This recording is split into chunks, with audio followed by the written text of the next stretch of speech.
तो बच्चों इस वीडियो में डिस्कस करेंगे डीओई की तरफ से प्रोवाइड किए गए क्लास 9th के सब्जेक्ट सोशल साइंस के प्रैक्टिस पेपर को, जो कि सेशन 2024-25 का है, दोनों मीडियम में एक साथ। ठीक है, ज़्यादा तैयारी के लिए लास्ट ईयर के एनुअल पेपर देखना है, दोनों शिफ्ट का, मॉर्निंग एंड इवनिंग का। तो दोनों शिफ्ट का अपलोड है विद सॉल्यूशन, चैनल पर विजिट करके देखकर आप तैयारी कर सकते हो, और लास्ट ईयर के सभी पेपर अपलोड हैं। ठीक है, तो सीधा आ जाओ क्वेश्चन पर। पहले आप इंग्लिश में देखो, फिर हिंदी में साथ के साथ देखते चलो। ठीक है, क्वेश्चन नंबर 1 है बच्चों, who was the propaganda minister of Hitler. ठीक है, हिंदी में देखो।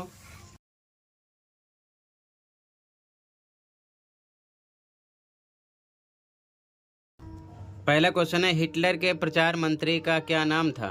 ठीक है, 4 ऑप्शन है, तो राइट आंसर है बी। ठीक है, गोबल्स, ये आपका राइट आंसर हो जाएगा। ठीक है, फर्स्ट में बी ऑप्शन हो जाएगा। ठीक है, गोबल्स। ठीक है, सेकंड क्वेश्चन देखो ध्यान से। क्वेश्चन नंबर 2 है बच्चों, the two statements are given below, assertion A and reason R, read the statements and choose the correct option. Assertion A, socialists oppose the private property, बिल्कुल true है ये। Reason कह रहा है कि property holders think only about personal gain. ठीक है, ये भी ट्रू है। हिंदी में देखो पहले, नीचे 2 कथन दिए गए हैं, अभिकथन ए और कारण आर। कथनों को पढ़िए और सही विकल्प का चयन कीजिए। संकल्पना सा, समाजवादी निजी संपत्ति का विरोध करते हैं, बिल्कुल सही। कारण का, संपत्तिधारी व्यक्ति सिर्फ निजी फायदे के विषय में सोचते हैं, बिल्कुल सही। यहाँ पर कारण जो संकल्पना है यानी अभिकथन है, उसकी व्याख्या कर रहा है, और दोनों स्टेटमेंट सही भी हैं, तो यहाँ पर आपका ए ऑप्शन हो जाएगा। ठीक है, ऑप्शन नंबर ए राइट हो जाएगा यहाँ पर आपका क्वेश्चन नंबर 2 में। ठीक है, इंग्लिश में भी सेम आपको क्वेश्चन नंबर 2 में ऑप्शन नंबर ए सेलेक्ट करना है, ये राइट है आपका। ठीक है, आगे देखो ध्यान से। क्वेश्चन नंबर 3, क्वेश्चन नंबर 3 है बच्चों, who sought to build a cooperative community called New Harmony in Indiana USA. ठीक है, 4 ऑप्शन है।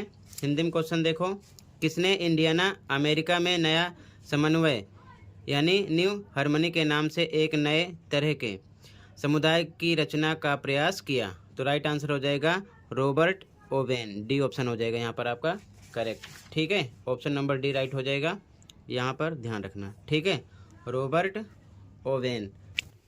क्वेश्चन नंबर 4 है, fill in the blanks with help of option given below.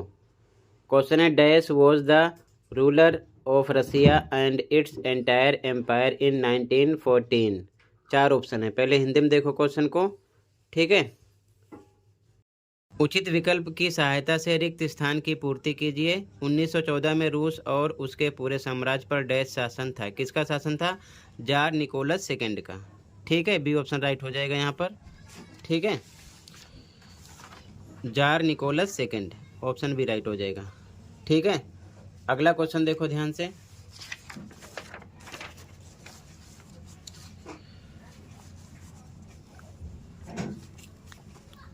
Question number 5, identify the river on the basis of following information and choose the correct option.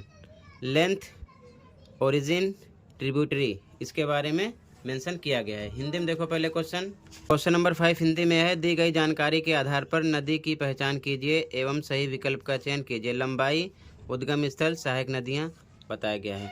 अगर लंबाई 2900 लेंगे तो ध्यान रखना यहाँ पर आपका सिंधु ब्रह्मपुत्र दोनों राइट होगा, लेकिन ध्यान रखना एक्चुअल में टोटल डिस्टेंस इसकी है कितनी, 3180 किलोमीटर। ठीक है, ध्यान रखना।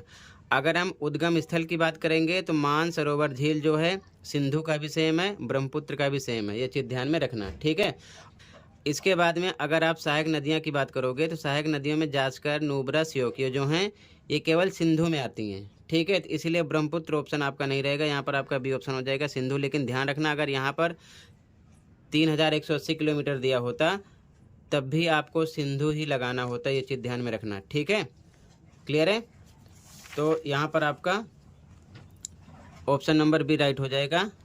ध्यान रखना इसकी टोटल डिस्टेंस है सिंधु नदी की 3180 किलोमीटर। ठीक है, ये चीज़ ध्यान में रखना, क्लियर है।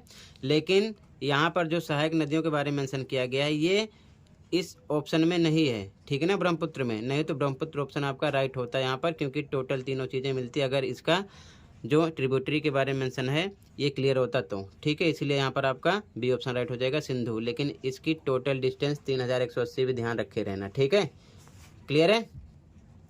आगे देखो अगला क्वेश्चन है 6, the Luni river flows through. Hindi में देखो क्वेश्चन,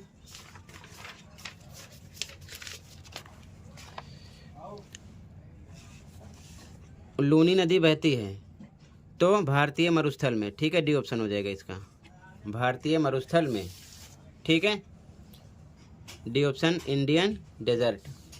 अगला क्वेश्चन देखो, मैचिंग करना है, match the column A to column B and choose the correct option. Hindi में देखो पहले,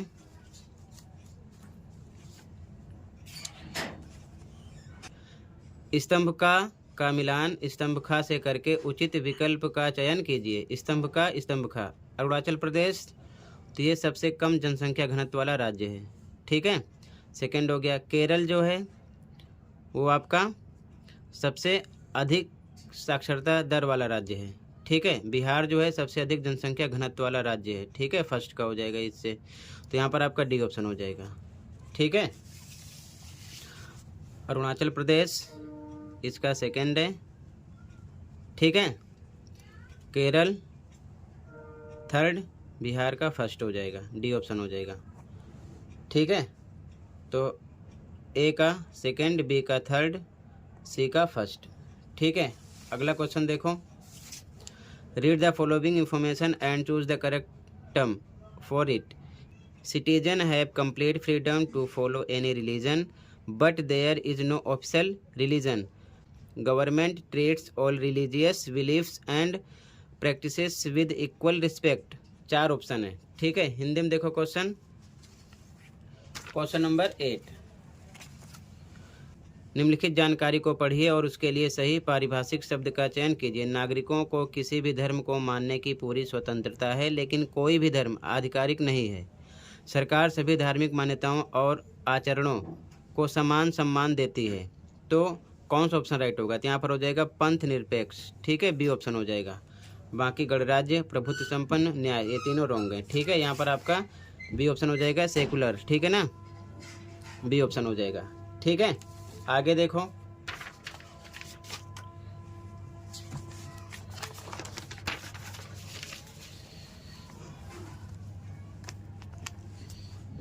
question number 9, how many seats are reserved for scheduled castes in Lok Sabha. तो हिंदी में देखो पहले क्वेश्चन को, लोकसभा में अनुसूचित जाति के लिए कितनी सीटों को आरक्षित किया गया है, तो 2008 में 84 कर दिया गया था, ये चीज़ ध्यान में रखना, ठीक है। अगर आप 84 नहीं ध्यान में रखोगे, 79 पर क्लिक करोगे तो 79 इससे पहले था, 2008 से पहले, ठीक है। तो यहाँ पर ये राइट आंसर है, इसके अकॉर्डिंग हम ये ऑप्शन ले सकते हैं, ठीक है। लेकिन अगर 79 अगर आप सिलेक्ट करते हो तो 2008 से पहले था, ठीक है, 2008 में 84 हो गया था, तो इसके अकॉर्डिंग हम ये ऑप्शन ले सकते हैं। लेकिन ध्यान रखना करेक्ट आंसर 84 है, ठीक है, ये चीज़ ध्यान में रखना, ठीक है। यहाँ पर 84 करेक्ट आंसर होगा। चाहो तो इसके अकॉर्डिंग आप 89 सेलेक्ट कर सकते हो, लेकिन राइट आंसर ध्यान रखना 84, ठीक है, 2008 में ये हुआ था। अगला question 10, The two statements are given below. Assertion A and reason R. Read the statements and choose the correct option. Assertion A. Amnesty International is an international human rights organization. Reason R. Guantanamo Bay was controlled by American Navy. Hindi में देखो, नीचे 2 कथन दिए गए हैं, अभिकथन ए और कारण are. कथनों को पढ़िए और सही विकल्प का चयन कीजिए। अभिकथन ए, एमनेस्टी इंटरनेशनल एक अंतर्राष्ट्रीय मानवाधिकार संगठन है। कारण आर, ग्वांतानामो बे पर अमेरिकी नौसेना का नियंत्रण था। तो यहाँ पर आपका दोनों स्टेटमेंट सही है, ठीक है, ए एंड आर दोनों राइट हैं, लेकिन आर का ए से कोई मतलब नहीं है, ठीक है। यहाँ पर दोनों स्टेटमेंट आपके ट्रू हैं, लेकिन आर ए का एक्सप्लेन नहीं कर रहा है, ठीक है। तो ऐसी कंडीशन में बी ऑप्शन लगाते हैं, ठीक है, बी ऑप्शन यहाँ पर हो जाएगा। Both assertion A and reason are true but reason are is not the correct explanation of assertion A. ठीक है, तो यहाँ पर आपका क्वेश्चन नंबर 10 में बी ऑप्शन राइट हो जाएगा। ठीक है, कि अभिकथन ए एवं कारण आर दोनों सही हैं, परंतु कारण अभिकथन की सही व्याख्या नहीं है। ठीक है, तो और एक चीज़ आपको ध्यान रखना है बच्चों, जब आप कोई भी टॉपिक अच्छे से पढ़ते हो, जैसे क्वेश्चन नंबर 9 था आपका, ठीक है, ये चीज़ ध्यान में रखना। तो ये सारे क्वेश्चन आपके सपोर्ट मटेरियल से ही हैं। ठीक है, आप ज़्यादा अच्छे से पढ़ने की कोशिश करना ताकि अच्छे समझ में आ जाए। ये देख सकते हो क्वेश्चन नंबर 9। ठीक है, तो यहाँ पर जब आप देखोगे तो आपको साफ साफ यहाँ पर मिलेगा। ठीक है, कि टोटल सीटें कितनी हैं यहाँ पर देख सकते हो, और जनरल SC ST सब मेंशन है, क्योंकि आपसे ST भी पूछ सकते हैं। तो SC कितनी थी? 84 थी, ध्यान रखना। तो यहाँ पर 84 था, जिसमें कोई ऑप्शन नहीं है। इसी प्रकार जो भी चीज़ आप पढ़ोगे, ठीक है, एग्जाम्पल मान लो क्वेश्चन 8 आपने पढ़ा है, क्वेश्चन नंबर 8 ध्यान से देख लो, क्योंकि इसको आपको बहुत अच्छे से पढ़ने की ज़रूरत है। कोई सा भी क्वेश्चन कर सकते हैं, सेम क्वेश्चन नहीं होगा तब भी। क्वेश्चन नंबर 8, ठीक है, जब आप यहाँ पर सेकुलर की डेफिनेशन पढ़ोगे तो यहाँ पूरी डेफिनेशन मेंशन है। ठीक है, पहचानोगे कैसे? ध्यान से देखो, यहाँ पर देख सकते हो आप, यहाँ पर आप सेकुलर की डेफिनेशन पढ़ोगे तो यहाँ पर 4 ऑप्शन दिए गए। इसी प्रकार आपसे रिपब्लिक, डेमोक्रेटिक, सोशलिस्ट, जो भी यहाँ पर मेंशन है, सारी चीज़ें आपको अच्छे से पढ़ना है। ज़रूरी नहीं है, ये भी आपसे पूछ सकते हैं। ठीक है, तो ये सारे पॉइंट आप अच्छे से पढ़ोगे तभी आप आंसर दे पाओगे, ये चीज़ ध्यान में रखना। ठीक है, कैसे भी क्वेश्चन आपसे कर सकते हैं। ठीक है, तो अगले क्वेश्चन पे आ जाओ, आप अच्छे से पढ़ने की कोशिश करना। ठीक है, क्वेश्चन नंबर 11 देखो, सबसे पहले 10 तक हो गया था। Which among the following argument is in favour of democracy? First option है people feel themselves free and equal in a democracy. Second है democracies resolve conflict in a better way than others.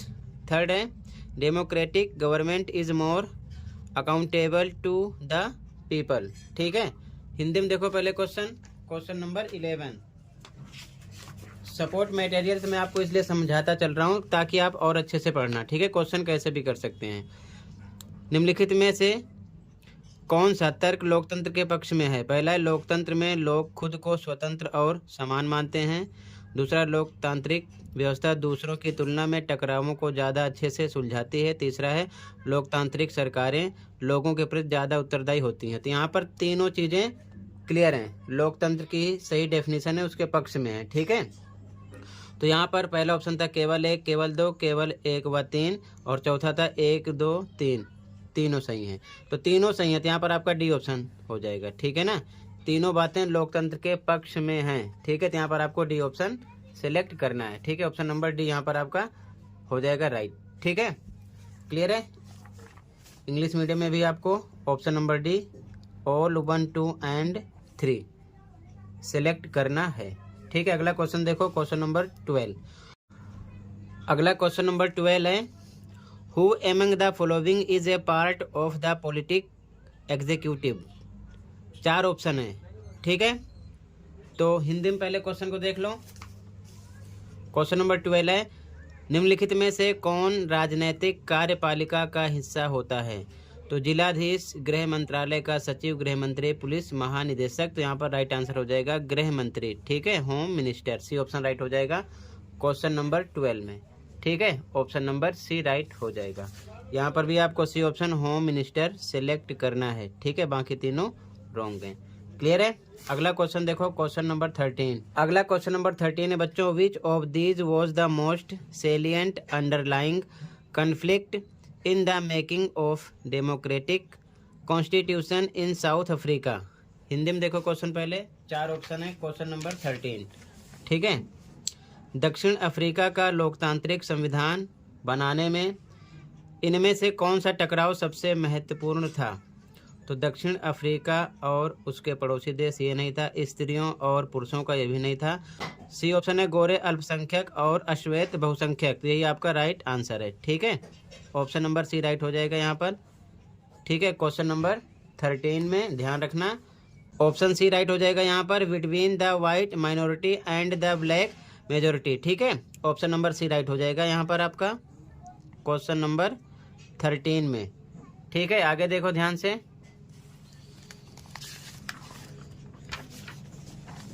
Number 14 है, विच among the following is not a member of constitution assembly of India. Hindi में देखो question number 14, निम्नलिखित में से कौन भारतीय संविधान सभा का सदस्य नहीं थे? तो वो थे लॉर्ड कैनिंग। ठीक है, बाकी डॉक्टर भीमराव अम्बेडकर, डॉक्टर राजेंद्र प्रसाद, जयपाल सिंह, ये तीनों थे। तो यहाँ पर आपका डी ऑप्शन राइट हो जाएगा। ठीक है, ऑप्शन नंबर डी राइट है यहाँ पर।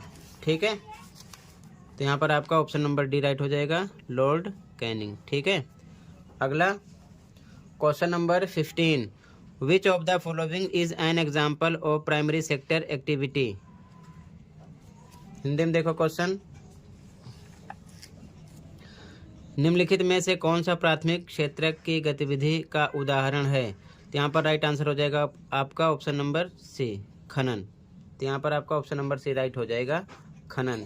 ठीक है, ऑप्शन नंबर सी राइट हो जाएगा, माइनिंग। ठीक है, अब ध्यान रखना, आपको प्राथमिक क्षेत्रक, द्वितीयक क्षेत्रक, तृतीयक क्षेत्रक सही से पढ़ना है। ठीक है, इसमें से कोई सा भी क्वेश्चन आपसे कर सकते हैं, ये चीज़ ध्यान में रखना। ठीक है,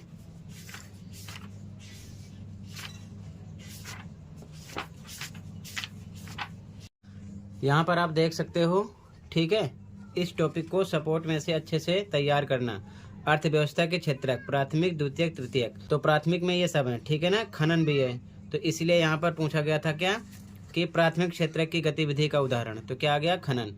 ठीक है, इसी प्रकार द्वितीयक, तृतीयक कुछ भी पूछ सकते हैं, आपसे पूछेंगे जरूर इसमें से 1 नंबर का question.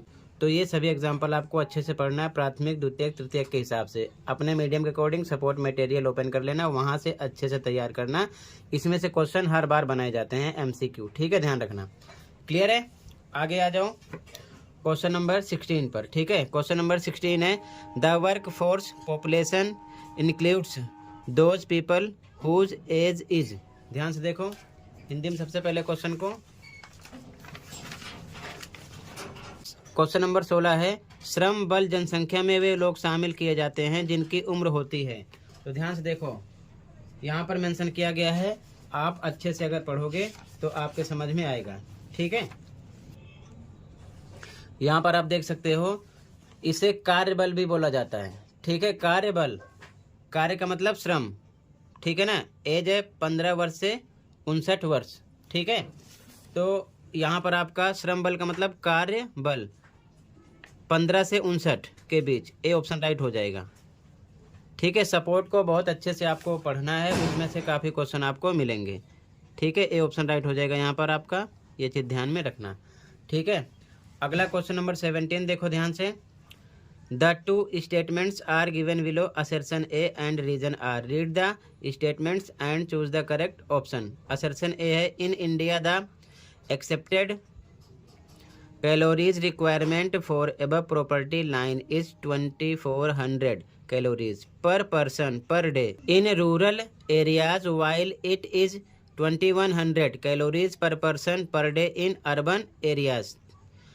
Reason R, people living in rural areas do more physical work. तो यहाँ पर दोनों स्टेटमेंट राइट है। सबसे पहले आप हिंदी में देखो, हिंदी में क्वेश्चन है, नीचे 2 कथन दिए गए हैं, अभिकथन ए और कारण आर। कथनों को पढ़िए और सही विकल्प का चयन कीजिए। अभिकथन ए, भारत में निर्धनता रेखा से ऊपर के लिए स्वीकृत कैलोरी आवश्यकता ग्रामीण क्षेत्रों में 2400 कैलोरी प्रति व्यक्ति प्रतिदिन है, जबकि नगरीय क्षेत्रों में 2100 कैलोरी प्रति व्यक्ति प्रतिदिन है।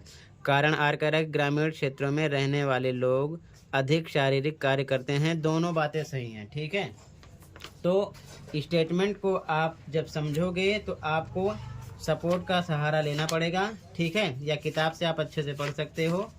यहाँ देख सकते हो मेंशन किया गया है, यहाँ पर जब आप अच्छे से पढ़ोगे, ठीक है, अपने मीडियम के अकॉर्डिंग देख लेना।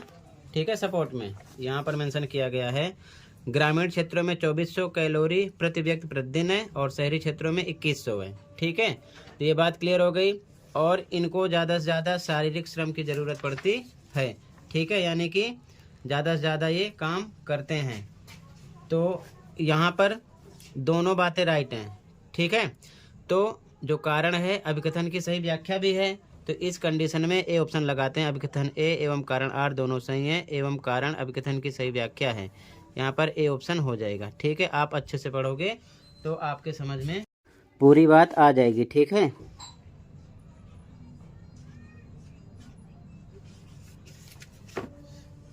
इंग्लिश मीडियम में भी सेम आपको ए ऑप्शन सेलेक्ट करना है। Both assertion A and reason are true and reason are is the correct explanation of assertion A. ठीक है, ए ऑप्शन राइट हो जाएगा। ठीक है, यहाँ पर क्वेश्चन नंबर 18 है, by which organization is the poverty line assessed in India. Hindi में देखो सबसे पहले आप, क्वेश्चन नंबर 18 है, भारत में निर्धनता रेखा का आकलन किस संस्था द्वारा किया जाता है। ठीक है, तो जब आप सपोर्ट को अच्छे से पढ़ोगे, निर्धनता वाला चैप्टर ओपन करोगे तो यहाँ पर मेंशन है राष्ट्रीय प्रतिदर्श सर्वेक्षण संगठन। ठीक है, वह संस्था है जो भारत में निर्धनता रेखा का समय समय पर आकलन करती है। 5 साल में करती है। आपसे ये भी पूछ सकते हैं कितने साल में करती है, 5 साल में करती है। ठीक है, तो यहाँ पर आपका बी ऑप्शन राइट हो जाएगा। ठीक है, ऑप्शन नंबर बी राइट हो जाएगा। ऑप्शन नंबर बी क्लियर है। आगे, which of the following is a food insecure affected category. Hindi में देखो पहले क्वेश्चन, निम्नलिखित में से कौन सा खाद्य असुरक्षा से प्रभावित वर्ग है। भूमिहीन, पारंपरिक, दस्तकार, निराश्रित। अब यहाँ से ऑप्शन लेने हैं नीचे से। ठीक है, तो देखो यहाँ पर मेंशन है, जब आप अच्छे से पढ़ोगे तो आपके समझ में आएगा। ठीक है, अगर आप फूड इनसिक्योर एरियाज़ की बात करोगे तो जब आप चैप्टर पढ़ोगे फूड सिक्योरिटी इन इंडिया, ठीक है, तो यहाँ पर आपको मिलेंगे सभी ऑप्शन। ठीक है, तो यहाँ पर आपको मिल जाएगा, पहला ऑप्शन है लैंडलेस, यहाँ पर मेंशन है। ठीक है, डेस्टिट्यूड और ट्रेडिशनल आर्टिसंस यहाँ पर मेंशन है। तो ये सारी चीज़ें आपको यहाँ से पता चल जाएंगी। और भी हो सकता है इससे अलग भी ऑप्शन देकर आपसे एमसीक्यू क्वेश्चन करें, तो ये सब आप अच्छे से पढ़ लेना। ठीक है, इसमें से क्वेश्चन होते हैं, ये चीज़ ध्यान में रखना। ठीक है, एमसीक्यू क्वेश्चन ऐसे ही किए जाते हैं। तो यहाँ पर आपके 1 2 3 तीनों ऑप्शन राइट हैं। ठीक है, तो यहाँ पर आप ऑप्शन लगा दोगे डी। ठीक है, ऑल 1 2 एंड 3। ठीक है, ये हो जाएगा। आगे देखो, हिंदी में भी सेम आपको सेम सिलेक्ट करना है, डी ऑप्शन। ठीक है, 19 में अगला क्वेश्चन देखो, which is the target group of Annapurna योजना। ठीक है, हिंदी में देखो क्वेश्चन, हिंदी में क्वेश्चन है अन्नपूर्णा योजना का लक्षित समूह कौन सा है। तो यहाँ पर सभी ऑप्शन दिए गए हैं। जब आप पढ़ोगे सही से फूड सिक्योरिटी इन इंडिया, इसी चैप्टर को आगे, तो यहाँ पर देखना, ये जो बॉक्स बना हुआ है इसको आप बहुत अच्छे से पढ़ोगे, इसमें से एक क्वेश्चन बनेगा। ठीक है, अब यहाँ पर अन्नपूर्णा योजना के बारे में मेंशन है, ईयर क्या था 2000, यहाँ पर लिखा हुआ है इसके बारे में। इसी प्रकार आपसे कुछ भी पूछ सकते हैं। ठीक है ना, यहाँ पर बहुत सारी स्कीम के बारे में मेंशन है। ठीक है, इंट्रोडक्शन किस ईयर में हुआ था उसके बारे में मेंशन है, टारगेट क्या था उसके बारे में मेंशन है, कोई सा भी आपसे पूछ सकते हैं। ठीक है, ध्यान रखना। तो आप अपने मीडियम के अकॉर्डिंग अच्छे से टॉपिक को क्लियर करना, क्योंकि ये बहुत ज़रूरी है। हिंदी में भी आप चैप्टर ओपन कर लेना। ठीक है, भारत में खाद्य सुरक्षा, यहाँ पर आप देखोगे योजना आरंभ लक्षित समूह यहाँ पर मेंशन है। तो अन्नपूर्णा योजना खाद्यान्न से है, दीन वरिष्ठ नागरिक, ये ऑप्शन राइट हो जाएगा। बाकी सबके सामने मेंशन है, लेकिन ध्यान रखना सब अलग अलग हैं। ठीक है, इसमें से कोई सा भी क्वेश्चन आपसे कर सकते हैं। तो यहाँ पर आपका राइट आंसर हो जाएगा सी ऑप्शन। ठीक है, 20 में ऑप्शन नंबर सी राइट हो जाएगा, ध्यान रखना। ठीक है, इंडिजेंट सीनियर सिटीजन। तो बच्चों टोटल मैंने सभी एमसीक्यू कंप्लीट कर दिया 1 to 20। ठीक है, चैनल पर विजिट करके देख लो, बाकी के क्वेश्चन का सॉल्यूशन आपको अगली वीडियो में मिलेगा। ये चीज़ ध्यान में रखना। आज की वीडियो में बस नहीं था, आप अच्छे से तैयारी कीजिए। ठीक है, इसी हिसाब से आपसे क्वेश्चन किए जाएंगे एनुअल एग्जाम में भी। ठीक है, ध्यान रखना। तो मिलते हैं अगले वीडियो में। Thank you for watching and take care.